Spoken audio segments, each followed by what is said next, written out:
Bismillahirrahmanirrahim. Assalamualaikum warahmatullahi wabarakatuh. Waalaikumsalam warahmatullahi wabarakatuh. Selamat pagi anak-anakku semuanya. Bagaimana kabar kalian pada hari ini?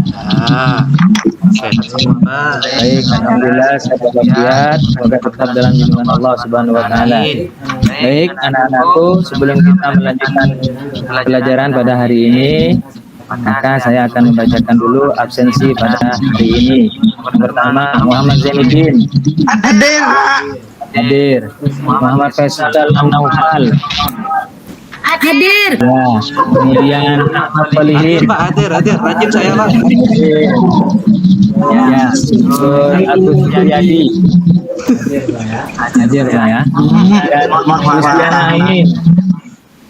Hadir, oh. Kemudian terakhir Hanina Firdausi. Selalu hadir, Pak. Selalu hadir. Alhamdulillah semuanya sudah hadir. Baik anak-anakku sekalian, sebelum kita lanjut, tolong rapikan dulu tempat duduknya. Buku yang berserakan di atas meja tolong diletakkan. Dan konsentrasi kepada pelajaran kita pada hari ini. Siap, Pak. Baik, are you ready? Ready. Oke, baik kita lanjutkan anak-anakku. Baik, pada materi sebelumnya anak-anakku sudah belajar tentang Asmaul Husna, yaitu nama-nama Allah yang mulia atau baik. Coba sebutkan salah satu dari nama Allah yang baik itu yang mempunyai arti Allah Maha Melihat. Agus Supriyadi, namanya disebut Maha Besar, Al-Basir. Al-Basir atau Al-Basar, Allah yang Maha Melihat. Baik, itu adalah salah satu materi yang kita pelajari pada pertemuan kemarin. Baik, selanjutnya apa kaitannya dengan materi kita pada hari ini?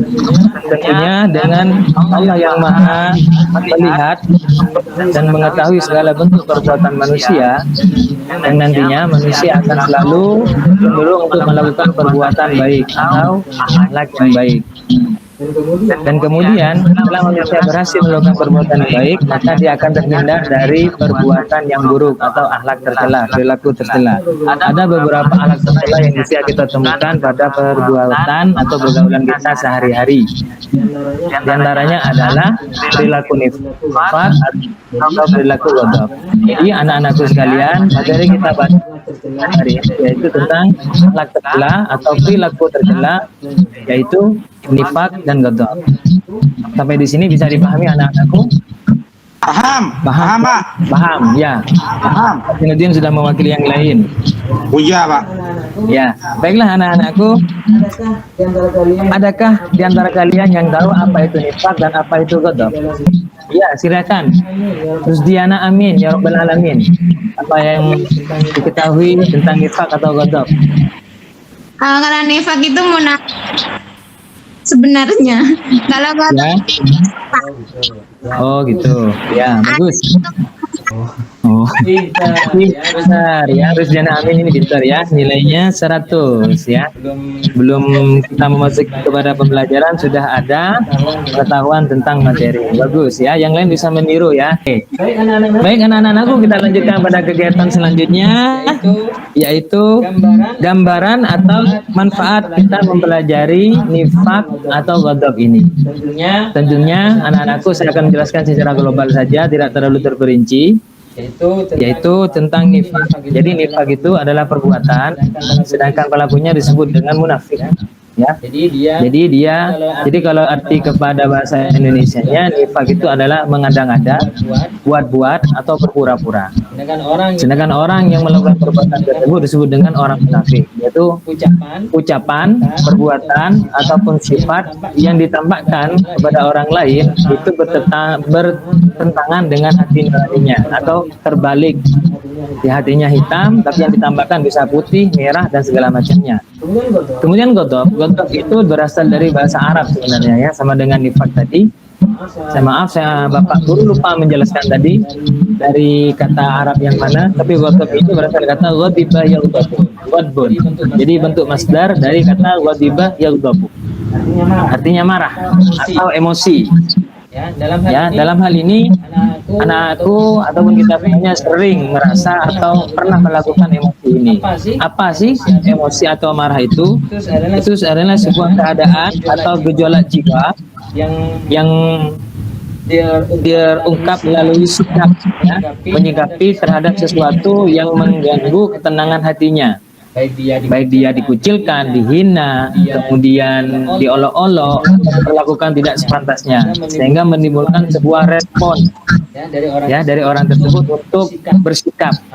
Apakah bersikap wajar, apakah sikapnya nanti tengah sikapnya, atau nanti mempunyai sikap yang tinggi. Itu akan termasuk kepada tingkatan ghadab atau amarah yang akan dia tampilkan melalui sikapnya. Baik, anak-anakku sekalian, itulah beberapa manfaat atau beberapa penjelasan tentang nifak dan ghadab. Ya, tentunya dengan mempelajari itu kita banyak manfaatnya. Jadi kalau kita tahu apa yang nifak, kita bisa terhindar dari perbuatan tersebut dan selalu berkata jujur. Kemudian dengan ghadab itu kita bisa menahan diri, kita bisa menyetel level amarah kita sehingga kita tidak terpancing kepada amarah yang meluap-luap sehingga menimbulkan sebuah kerusakan atau penyesalan yang sangat mendalam pada diri kita. Baik anak-anakku, selanjutnya saya ingin di kelas ini tidak saya saja sebagai khotib, ya. Saya bukan khotib selanjutnya. Saya ingin anak-anakku aktif dan bermain dalam kelas ini sehingga kegiatan di kelas ini benar-benar memberikan sebuah pembelajaran yang aktif dan menyenangkan. Baik, anak-anakku, dalam hitungan 3 semuanya sudah terbagi dalam 4 kelompok. 1, 2, dan 3. Baik. Alhamdulillah, saya anda dapat kelompok. Yang belum mendapat silakan menjadi penyusul ke kelompok yang lain, tidak apa-apa. Baik. Nah, anak-anakku, selanjutnya apa yang akan kalian lakukan dengan kelompok tersebut? Nanti akan kami berikan materi ajar, kemudian ada LKPD, kemudian ada beberapa soal yang bisa kalian kerjakan baik secara individu ataupun berkelompok. Kemudian diskusikan materi tersebut. Di LKPD itu sudah ada bentuk materi dan bentuk soalnya, ataupun bentuk apa saja materi yang perlu kalian bahas, berkelompok itu sudah ada. Nanti diskusikan dengan baik, cermati, dianalisa, dipahami dengan sebenar-benarnya, lalu tunjuklah salah satu dari teman kalian untuk menjadi utusan kepada kelompok lain. Dia akan menjelaskan materi yang ada di kelompoknya kepada kelompok yang lain. Kemudian kelompok yang lain juga akan menjelaskan demikian kepada kelompok yang lain lagi. Jadi saling mengirim utusan, dan pilihlah salah satu di antara teman kamu yang paling memahami dan bisa menjelaskan materi yang ada di kelompok kalian yang sudah saya bagi tadi. Bisa dipahami ya, anak-anakku semuanya? Paham, Pak? Siap, paham, Pak. Baik, anak-anakku, kita lanjutkan dulu diskusi kita pada hari ini. Sebelum kita melanjutkan, ada tayangan video yang mungkin bisa menambah wawasan atau pengetahuan dari anak-anakku. Ini kalau bisa, saya tunjukkan videonya. Jadi kalau yang tidak bisa ya kita lanjutkan kepada slide saja ya. Video apa, Pak Guru? Baik, mohon maaf anak-anak ada kendala dalam menayangkan video. Kita langsung saja lanjutkan kepada slide ya. Nah, itu yang pertama. Jadi judul kita ada nifak, qasawah, dan ghadab. Anak-anakku perlu ketahui di sini ada tambahan qasawah. Qasawah di sini maksudnya keras hati, karena hubungannya erat dengan ghadab. Ini sebagai pengayaan materi saja, karena antara ghadab dan qasawah tidak jauh berbeda, karena sama-sama berasal dari suasana hati. Baik, kita lanjutkan. Nah, ini adalah tujuan pembelajarannya, bisa anak-anakku baca sendiri. Tujuan pembelajaran di sini, mohon maaf, ini yang ketiga ini menjelaskan perilaku nifak dan ghadab. Ini maksudnya menjelaskan pengertian nifak dan ghadab atau keras hati. Ini salah ketik anak-anakku ya, mohon maaf. Baik, selanjutnya kita lanjutkan. Nifak itu berasal dari kata bahasa Arab yaitu nafiko yafakun nifakun. Artinya isim fa'il dari kata nifak itu isim fa'il dari kata nafiko yafakun nifakun. Sedangkan Munafik itu berasal dari kata nafaqa yunafiqu. Itu munafiqun isim fa'il dari kata nafaqa yunafiqu. Sedangkan nifaqun isim masdar dari nafiqa yanfaqu. Artinya pura-pura, buat-buat dan mengada-ngada. Arti lain dari nifaq adalah salah satu jalan keluar yarbu atau hewan sejenis tikus dari sarangnya. Apa kaitan dari dua arti tersebut? Kaitannya di sini bisa anak-anakku baca. Lubang tikus sudah tapak rata atau sama dengan tanah di sekitarnya, namun di dalamnya terdapat lubang atau akses jalan keluar masuknya hewan tersebut. Orang munafik biasanya menampakkan suatu ucapan, perbuatan atau sifat sama dengan orang-orang di sekitarnya, padahal dalam hatinya berbanding terbalik. Ucapan, tindakan dan sifatnya bertolak belakang dengan isi hatinya. Jadi keterkaitannya hampir sama. Kalau kita tarik kesimpulan akan jadi seperti ini. Ya, kalau kita tarik kesimpulan akan jadi seperti ini. Suatu ucapan atau perbuatan, sifat yang ditambahkan oleh seseorang yang berbeda dengan isi hatinya, atau hal yang ditambahkan tidak sama dengan hati nuraninya, terbalik. Jadi sudah saya sampaikan, bisa jadi dalam hatinya dia itu tidak ada iman, tidak percaya kepada Allah, kemudian dengan ucapannya, dengan perilakunya, bahkan dengan sifatnya, dia selalu mencoba menampilkan dirinya dengan keadaan beriman, baik ucapan, perbuatan, atau sifat. Kemudian ini adalah dalilnya. Nah, orang-orang yang munafik itu selalu menyeru kepada perbuatan, menyuruh kepada yang mungkar, dan dia mencegah kepada yang ma'ruf. Ini sekedar mengetahui saja dalilnya. Kemudian ciri-cirinya orang munafik seperti yang disampaikan tadi oleh Rusdiana Amin ya Rabbal Alamin. Ayatul munafiki salatun, idza haddatsa kadzdzaba wa idza wa'ada akhlafa wa idza tumina khana. Nah, ini masuk bohong, mengingkari dan berkhianat. Jenis-jenis nifak itu ada dua, ada i'tiqadi, ada amali. I'tiqadi itu termasuk akbar, pelakunya menambah keislaman tapi menyembunyikan kekufuran. Jenis nifak ini menyedihkan keluar dari agama dan pelakunya berada dalam kerak neraka. Fiddarkil asfali innal munafiqina fiddarkil asfali minan nar. Di dalam neraka yang paling bawah, ya. Kemudian nifak amali, yaitu melakukan sesuatu yang merupakan perbuatan orang-orang munafik dengan ada iman di hatinya. Nifak jenis ini tidak sampai menyebabkan keluar dari agama Islam. Ini bisa saja dilakukan oleh orang mukmin, ada iman di dalam hatinya, tapi dia mengikuti perbuatan orang munafik, tapi tidak sampai membuat dia keluar dari keimanannya. Kita lanjutkan anak-anakku ya. Apa sikap kita terhadap orang munafik? Simpel saja, jangan diikuti, tidak usah dihiraukan gangguannya, dan tawakal kepada Allah. Jadikan musuh kalau bisa, kalau perlu kita jadikan musuh agar dia tidak punya kesempatan untuk melakukan kemunafikannya. Kemudian bersikap hati-hati serta waspada. Ya, tadi kita lihat ciri-cirinya itu. Kalau sudah dalam seseorang ada ciri tersebut, nah ini sikap kita. Berjihad dan bersifat keras terhadap orang-orang munafik. Ya. Kemudian balasan untuk orang munafik dilupakan oleh Allah, hatinya tertutup dari hidayah, tidak diampuni dosanya, mendapat murka dan laknat, kemudian mendapat azab. Ya. Itu sekedar tentang kata munafik. Kita langsung kepada al-qasawah atau keras hati. Nah, keras hati adalah adanya rasa tidak peduli terhadap kesusahan orang lain.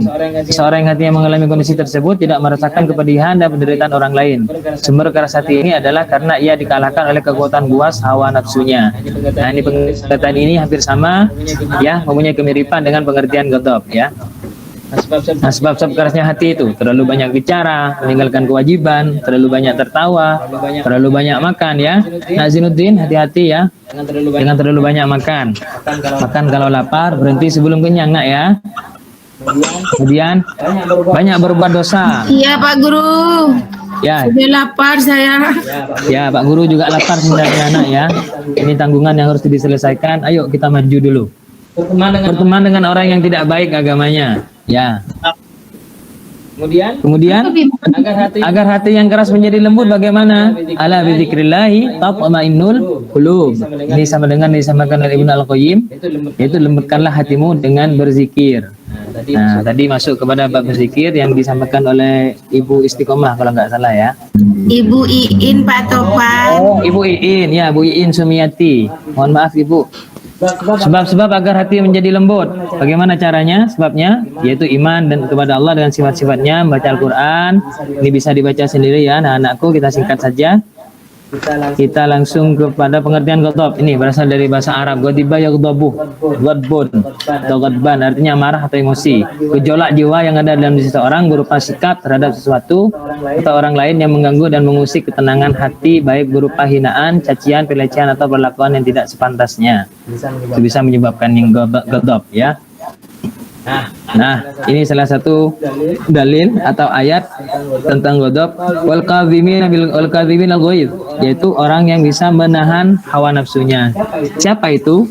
Itu termasuk orang-orang yang muttaqin. Jadi kalau kita berhasil mengendalikan amarah atau emosi kita, maka kita bisa menjadi orang-orang muhsinin, wallahu yuhibbul muhsinin, atau kita kembali lagi menjadi orang lil muttaqin yang pahalanya tidak ada jelas arduha ini jannah, ya. Kita lanjutkan tingkatan ghadab ada 3, yaitu rendah, lemah, sedang, tinggi. Kalau lemah ini ada rasa amarah dalam dirinya, tetapi dia bisa menenangkan dirinya sehingga yang tampak kepada orang lain bukan amarah tetapi ketenangannya. Jadi amarahnya bisa dikalahkan dengan ketenangannya. Kemudian yang sedang yaitu sikap yang ditambahkan oleh orang lain, sikap marahnya kelihatan kalau dia marah tetapi masih dalam kendalinya. Artinya dia masih dapat mengendalikan sikapnya untuk tidak terlalu marah atau marah sewajarnya saja. Yang terakhir yaitu tingkatan tinggi. Ini tingkatan orang yang bisa kita sebut dengan orang yang pemarah, dikit-dikit marah, karena dia sudah tidak bisa mengontrol atau mengendalikan dirinya, sehingga yang berkuasa terhadap dirinya adalah hawa nafsu. Yang ghadab seperti ini yang harus kita hindari karena akibatnya sangat merugikan diri sendiri bagi orang lain. Baik, masih ada sedikit lagi. Nah, ini contoh perilaku ghadab ini, ya, bisa kita jadikan. Pak Guru marah pada saat diberitahu bahwa tulisan dan jawaban beliau ada yang salah. Mau milih marah yang mana? Apa mau milih marah yang lemah, yang sedang atau yang tinggi? Kalau dikasih tahu kalau ada yang salah namanya kembali kepada sikap kita. Kedua, dia marah besar karena diolok-olok di depan umum. Kalau kita kembali kepada Rasulullah, walaupun diolok-olok di depan umum, Rasulullah tetap tersenyum, tetap tenang. Berarti beliau sangat mampu mengendalikan amarahnya. Masuk kepada penyabar. Kemudian kakak marah kepada adiknya ketika bajunya ditumpahi minuman yang akan disuguhkan kepadanya. Ini biasanya marahnya ke sedang ini, ya.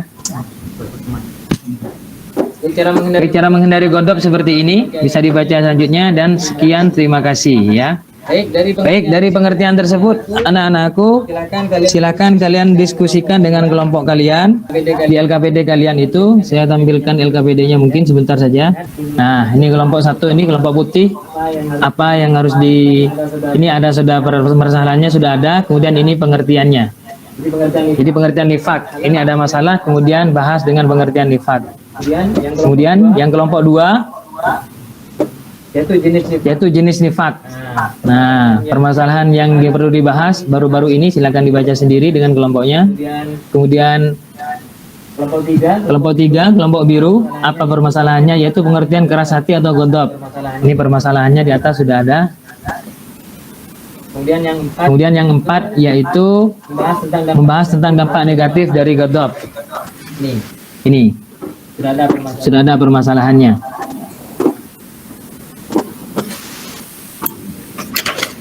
Baik, anak-anakku sekalian, kita singkat saja. Setelah kalian melakukan diskusi, silakan kelompok 1 untuk maju ke depan mempresentasikan hasil diskusi tentang pengertian nifak. Lanjut dulu, kelompok 2, kelompok 3, dan kelompok yang terakhir. Boleh memberikan tanggapan atau pertanyaan menurut materi dari kelompok masing-masing. Baik, terima kasih anak-anakku semuanya. Presentasinya baik, ya, sudah bagus. Silakan kembali ke tempat duduk semula. Baik, untuk kegiatan yang terakhir, anak-anakku, kita simpulkan saja bahwasanya adalah sebuah perilaku, yaitu berpura-pura mengata-ngata, ya, baik secara ucapan, perbuatan atau secara sifat, ya, yang tidak sama dengan yang ada di dalam hati nuraninya. Sedangkan ghadab itu adalah gejolak jiwa atau keadaan jiwa yang ditambahkan melalui sikap, ya, karena dia merasa terganggu, baik dihina, dicerca ataupun yang lain sebagainya. Kemudian sebelum kita tutup, ada yang ingin bertanya? Silakan, Rusiana Amin. Kita mempunyai job atau istilahnya tanggung seperti ini nih Pak. Misal di bos menjadi bendahara ya Pak. Nggih. Biasanya tahajud atau berzikir, tapi malah kita melakukan kebohongan di SPJ atau di mana ya. Padahal uangnya tidak dipakai itu. Apakah selama kita bangun di waktu-waktu istighfar itu melakukan kebohongan itu disebut munafik dan disebut dosa? Nah, baik, terima kasih, pertanyaannya sangat bagus Pak, sekali. mohon Ada yang jawab. bisa menjawab? Saya Pak. Itu Nak Faisal, silakan, ada yang mau jawab dulu. Terima kasih atas waktunya. Untuk ini kita sebagai pelaku bos bukan berbohong. Apapun yang kita lakukan itu adalah juknis. Apakah itu sebuah kebohongan? Tidak, karena kita disuruh mengikuti juknis dengan pemerintah. Lakukan saja seperti itu. Terima Baik. kasih. Oke, super sekali pertanyaannya, juga bagus, jawabannya juga very good. Ya, baik, hanya sekedar siasat ya. Jadi kalau tadi ditanyakan, saya tambahkan saja agar lebih sempurna. Itu sekedar siasat, belum masuk kepada ranah munafik, karena tidak ada kesengajaan atau unsur kesengajaan dalam hatinya. Dia hanya mengikuti orang lain yang harus diikuti. Baik anak-anakku, selanjutnya sebelum pembelajaran ini kita tutup, saya ingin anak-anakku mempunyai pengembangan dalam materi ini untuk pengetahuan, sikap maupun keterampilan. Silakan amati dalam kehidupan sehari-hari tentang perilaku nifak dan ghadab. Carilah contoh-contohnya, kemudian kemukakan apa alasanmu. Ini tugas individu dari kalian masing-masing. Siapa guru? Untuk laporan. Baik anak-anakku yang super, pada pagi hari ini kiranya kita selesaikan dulu pembelajaran kita pada siang hari ini dengan mengharap dan berdoa kepada Allah, mudah-mudahan apa yang sudah kita pelajari Amin. bermanfaat di dunia dan akhirah. Allahumma fa'na bima 'allamtana wa 'allimna ma yanfa'una warzuqna uluman tanfa'una fid dini wad dunya wal akhirah. Nakhtatim doana bi qiraati alhamdulillah. Alhamdulillah Rabbil Alamin. Sallu ala nabi. Sallallahu wasallim wa barik. Allahu Akbar. Assalamualaikum warahmatullahi wabarakatuh. Waalaikumsalam warahmatullahi wabarakatuh.